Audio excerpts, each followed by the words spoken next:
Hello student, आप सभी का ज्ञान गंगा कोचिंग क्लासेस में स्वागत है। आप सभी लोग चैनल को लाइक, शेयर और सब्सक्राइब करेंगे। आज आप सभी के लिए बहुत ही इम्पोर्टेंट क्वेश्चन लाए हूँ फिजिक्स के, जो पेपर में छपेंगे। आपके लिए रोज़ का रोज़ ऐसे वीडियोस डालना चाहता हूँ, लेकिन कुछ असुविधाओं की वजह से नहीं डाल सकता हूँ। लेकिन अब मैं कोशिश करूँगा कि पर डे आपको एक वीडियो मिल जाए। आप लोग वीडियोस को मैंने कहा था कि आप 300 सब्सक्राइबर पहुंचा देंगे, जिससे कि मैं आपको जो ट्रिक देने वाला हूं बेटा आप मिस कर जाओगे। 300 सब्सक्राइबर इसे पहुंचा दो। आज आते हम देखते हैं कि आपका प्रश्न क्या है। पहला, वक्रता त्रिज्या आर तथा फोकस दूरी एफ में संबंध है। तो आप लोग बताओगे। इसको बहुत ही आसान क्वेश्चन है, बहुत बार पूछा गया है, इतना बार पूछा गया है अब मैं बता नहीं सकता हूँ। पेपर में आपका आ सकता है, फिक्स मान लो आएगा ही। तो यहाँ पर देखोगे दो ऑप्शन अगर आ जाता है, आर बराबर 2f तो ये भी होगा, और एफ बराबर r/2 ये भी होगा। ठीक है ना। तो इन दोनों ऑप्शन को दिमाग में फीड कर लोगे कि ये होगा। आपको 4 ऑप्शन दिया रहेगा, मैं डायरेक्टली आपको उत्तर बता दे रहा हूँ। एक उत्तर लेंस की क्षमता 5 डायोप्टर है, इसकी फोकस दूरी होगी। आपका क्षमता d=5 डायोप्टर दिया गया, तो इसकी फोकस दूरी एफ बराबर आपको पता करना है। तो आपको बेटा अगर पता होगा कि जो आपका फोकस दूरी एफ बराबर होता है वो आपका क्या होता है, तो आप आसानी के साथ में बता ले जाओगे कि आपका आंसर कितना होगा। ठीक है। तो इसका आंसर जो होगा 20 सेंटीमीटर होगा। कितना कर दोगे? 100 बटे में आपका डी, मतलब आपका 100 बटे में 5, और आपका आ जाएगा कितना? 20 सेंटीमीटर।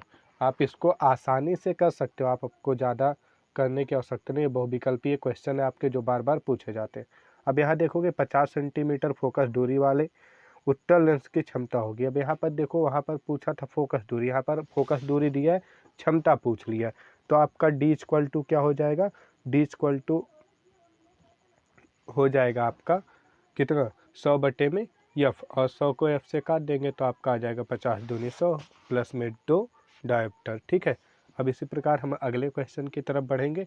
उसके पहले आपको चैनल को शेयर कर देना है, सब्सक्राइब कर लेना है। कह रहा है -10 डायोप्टर क्षमता वाले लेंस की फोकस दूरी होगी। तो ये बराबर मैंने बताया था कि बेटा हो 100 बाई क्षमता, तो उसको आप कर दोगे तो आपका कितना हो जाएगा? 10⁻100, तो -10 डायोप्टर हो जाएगा। ठीक है। इसी प्रकार आप लोग चैनल को जितना ज़्यादा हो सके उतना ज़्यादा सब्सक्राइब करवाइए, शेयर करते रहिए, जिससे आपके मित्रों के पास से पहुंच जाए। इसी में से आपका फिजिक्स का ना आया तो बताना, इससे बाहर नहीं जाएगा। ठीक है। अगर आपका फिजिक्स का 5 आता है तो पाँचों इसी में से आएगा, इससे बाहर नहीं जाने वाला है। आपको चैनल को लाइक, शेयर और सब्सक्राइब करना है, और इसको पढ़ के जाना। आप एक जगह पर इसको कॉपी और पेन से नोट कर लोगे, जिससे पेपर में जाते समय आप एक बार हल्की नज़र से दोहरा लो। अब आ जाते अगला, श्वेत प्रकाश के रंग में 7 रंग में से किस रंग की तरंग दैर्घ्य सबसे अधिक होती है? यहाँ पर आपको तरंग दैर्घ्य बताना है। इस टाइप का क्वेश्चन आपका बहुत ही बार पूछा जाता है, आपको कंफ्यूज करने के लिए। लाल और बैगनी में आप कंफ्यूज हो जाते हैं। सबसे अधिक जब कहे तरंग दैर्घ्य तो लाल होता है, और जब सबसे कम कहे तरंग दैर्घ्य तो क्या होता है? बैगनी होता है। ठीक है। इसको आप दिमाग में रख लोगे। ये क्वेश्चन आपसे पूछ सकता है, आपको सिर्फ परेशान करने के लिए। तो आप इसको क्या करोगे? अपने दिमाग में रख लोगे। इसी प्रकार हम आगे बढ़ेंगे और देखेंगे अगला क्वेश्चन क्या है। अगले क्वेश्चन की तरफ बढ़ते हैं। आकाश का रंग नीला क्यों दिखाई देता है? आपको ये पता होगा, बहुत बार पूछा जाने वाला सवाल है, हमेशा पूछा जाता है, हर एक बार पेपर में पूछा जाता है। ठीक है। आपका जैसे पता होगा पेपर 4-5 टाइप का होता है, तो किसी न किसी में बेटा ये सारे क्वेश्चन आएंगे। ठीक है। प्रकाश का रंग नीला क्यों दिखाई देता है? आपको पता है, प्रकीर्णन की वजह से आपका क्या होता है? दिखाई देता है। इसी प्रकार के क्वेश्चन होता है, मरीचिका का निर्माण क्यों होता है? ठीक है। इसका आंसर आप लोग कमेंट बॉक्स में जा कर के दे दोगे। आ जाते स्वस्थ नेत्र के लिए दूरबिंदु स्थित होता है। यहाँ पर क्वेश्चन को आपको ध्यान से पढ़ना है। कह रहा है कि दूरबिंदु स्थित होता है। दूरबिंदु मतलब अनंत। ठीक है ना। निकट बिंदु आपका कितना होता है? 25 होता है। तो यहाँ पर ध्यान दिए दोगे कि स्वस्थ नेत्र के लिए जो दूर बिंदु है वो क्या होगा बेटा? आपका अनंत होगा। ठीक है। इसी तरीके से हम आगे बढ़ेंगे। आप अपने जितने भी मित्र हैं उनके पास इस वीडियोस को भेज देंगे, जिससे वो पेपर के पहले इन सारे प्रश्नों को एक बार ज़रूर पढ़ लें, क्योंकि पेपर में आएंगे। आपका फिक्स है कि इन्हें पेपर में क्या है? आना ही है। ठीक है। आ जाते स्वस्थ नेत्र के लिए स्पष्ट दृष्टि की न्यूनतम दूरी होती है।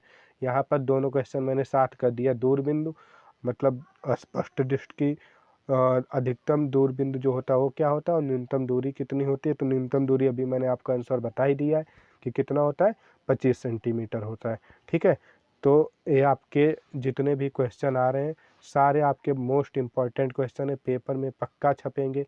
आप पेपर के बाद आप मिला लोगे, आपका जो क्वेश्चन होगा यहीं से आया रहेगा। ठीक है, तो आपको करना क्या है, इसको अपने सारे मित्रों के पास में भेज देना है, जिससे इसको क्या कर लें, देख लें, और उनको कहना है कि चैनल को क्या कर लें, सब्सक्राइब कर लें। अब इसी तरीके से हम अगले क्वेश्चन पर बढ़ेंगे। देखेंगे एक इलेक्ट्रॉन पर आवेश होता है, सबसे आसान क्वेश्चन है। एक इलेक्ट्रॉन पर आवेश होता है -1.6 गुणे 10 की घाते -19। ठीक है, एक इलेक्ट्रॉन पर आवेश होता है -1.6 गुणे 10 की घाते -19।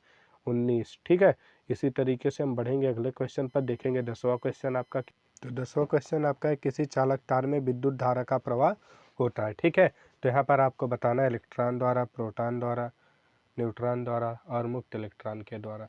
आपको बताना है कि किसी चालक तार में विद्युत धारा का प्रवाह होता है।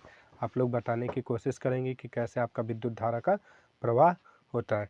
तो यहाँ पर आपका जो होता है प्रवाह, वो किससे होता है, मुक्त इलेक्ट्रॉनों के द्वारा। ठीक है, इसी तरीके से हम आगे की तरफ बढ़ेंगे और देखेंगे कि आपका अगला क्वेश्चन क्या है। आप इन सारे क्वेश्चंस को क्या करोगे, कॉपी में लिख लोगे, और पेपर देने जाने के पहले आपको सुबह सुबह इसे क्या कर लेना है, पढ़ लेना है। प्रतिरोध का मात्रक है, सबसे आसान सवाल यही है।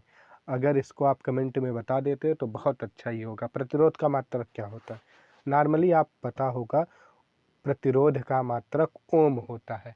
आपको इसी से रिलेटिव बता देता हूँ कि ओम का नियम पूछा जाता है। ओम के नियम को आप ज़रूर पढ़ लोगे, ओम का नियम क्या है। ठीक है, आ जाते 1 किलोवाट घंटा में जूल की संख्या होगी। इसमें भी आपको ऑप्शन दे देंगे कन्फ्यूज करने के लिए, 3.6 गुणे 10 की घाते 15, 3.6 गुणे 10 की घाते 6, ऐसे ना। तो आपको पता होना चाहिए कि 3.6 गुणे 10 की घाते 6 होता है आंसर। ठीक है, ये आपके 4 ऑप्शन में रहेंगे, बहुविकल्पीय मैं आंसर आपको दे दे रहा हूँ, लेकिन ये आपके क्या है, बहुविकल्पीय प्रश्न है। तो ये आपको पढ़ के जाना है, इसको लिख लोगे, पेपर में पक्का छपेगा, क्योंकि बेटा 5-6 बार आया, 10 बार आया, इसलिए मैंने इन सारे क्वेश्चन को उठाए। आ जाते हैं आपके अगले क्वेश्चन की तरफ बढ़ेंगे और वहाँ पर देखेंगे कि आपका क्वेश्चन क्या है। विद्युत ऊर्जा का मात्रक है, बताओगे विद्युत ऊर्जा का मात्रक है। यहाँ पर आपको कंफ्यूज करने के लिए 4-5 ऑप्शन दे देगा, कहेगा बताओ क्या होगा। ठीक है, तो विद्युत ऊर्जा का मात्रक क्या होगा आपको बताना रहेगा। तो वाट सेकंड आपका क्या होता है, विद्युत ऊर्जा का मात्रक होता है। ठीक है, तो आपको करना क्या है, सारे क्वेश्चन को ध्यान पूर्वक करना है। ठीक है, आप पेपर को अच्छे से पढ़ोगे पहले, उसके बाद आप लिखना प्रारंभ करोगे। एक अश्व शक्ति कितने वाट के बराबर होता है।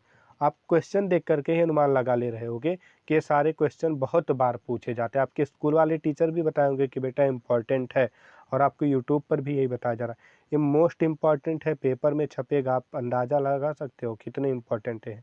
746 वाट होगा इसका आंसर। ठीक है, एक अश्व शक्ति कितने वाट के बराबर होता है, तो 746 वाट के बराबर होता है। ठीक है, तो आप इन सारे क्वेश्चन को 2-3-4 बार, जितनी बार पढ़ पाओ। मोबाइल चलाना आपको अच्छा लगता है तो चालू करके आप ध्यानपूर्वक सुनते रहोगे, 2-3 बार सुन लोगे, आपका काम हो जाएगा। बिजली के बल्ब का फिलामेंट होता है, तो बिजली के बल्ब का जो फिलामेंट होता है, आप बल्ब देखे हो ना, उसमें जो महीन सतह रहता है, मुड़ा हुआ रहता है, वो किसका होता है, तो बेटा वो टंगस्टन एक धातु होती है, उसका होता है। किसका, टंगस्टन धातु का। ठीक है, तो आप ये वाला क्वेश्चन आपका बहुत ज़्यादा पूछा जाता है। पहले क्वेश्चन आता था कि बिजली के बल्ब में कौन सी गैस भरी जाती है। ठीक है, अब तो शायद नहीं आता है। तो आप को बता देता हूँ कि इसमें जो आपका आर्गन भरी जाती थी। ठीक है, तो आप इसको ध्यान दिए रहोगे, अगर मान लो इत्तेफाक से पूछ लेता है।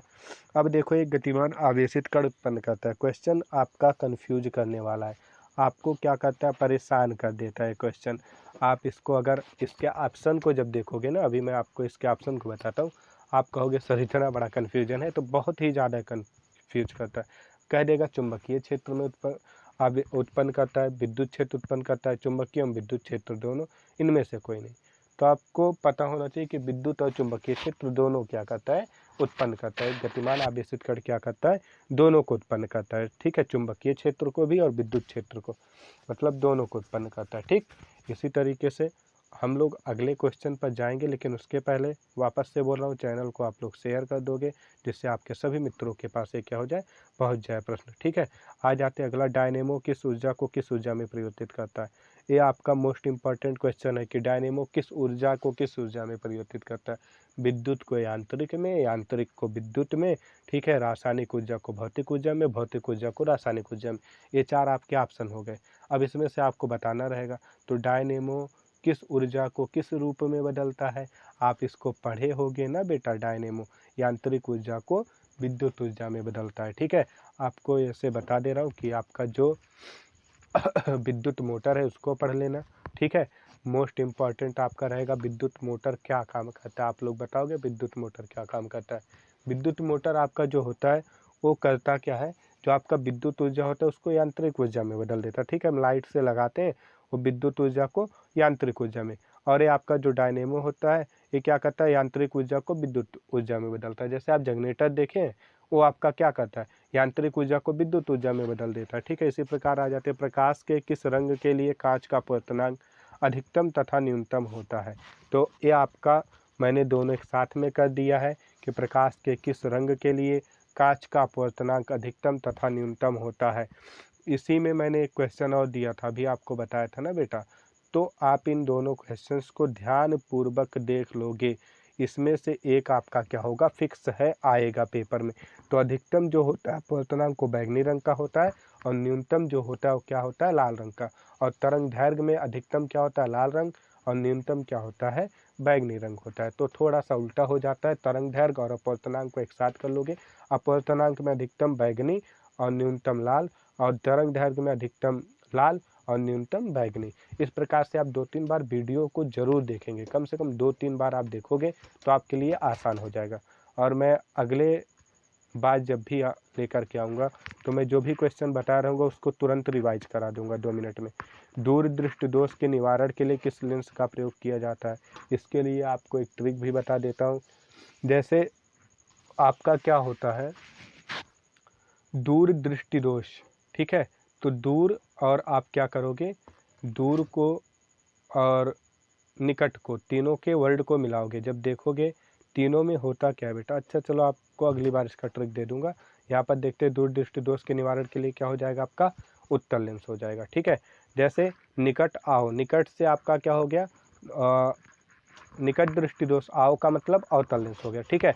दूर, दूर से आप क्या कर जाओगे, दूर उड़ो, दूर मतलब उत्तल लेंस, ठीक है। तो इस प्रकार से आप क्या कर सकते हो, याद कर सकते हो। आप लोग चैनल को लाइक शेयर और सब्सक्राइब करेंगे। धन्यवाद।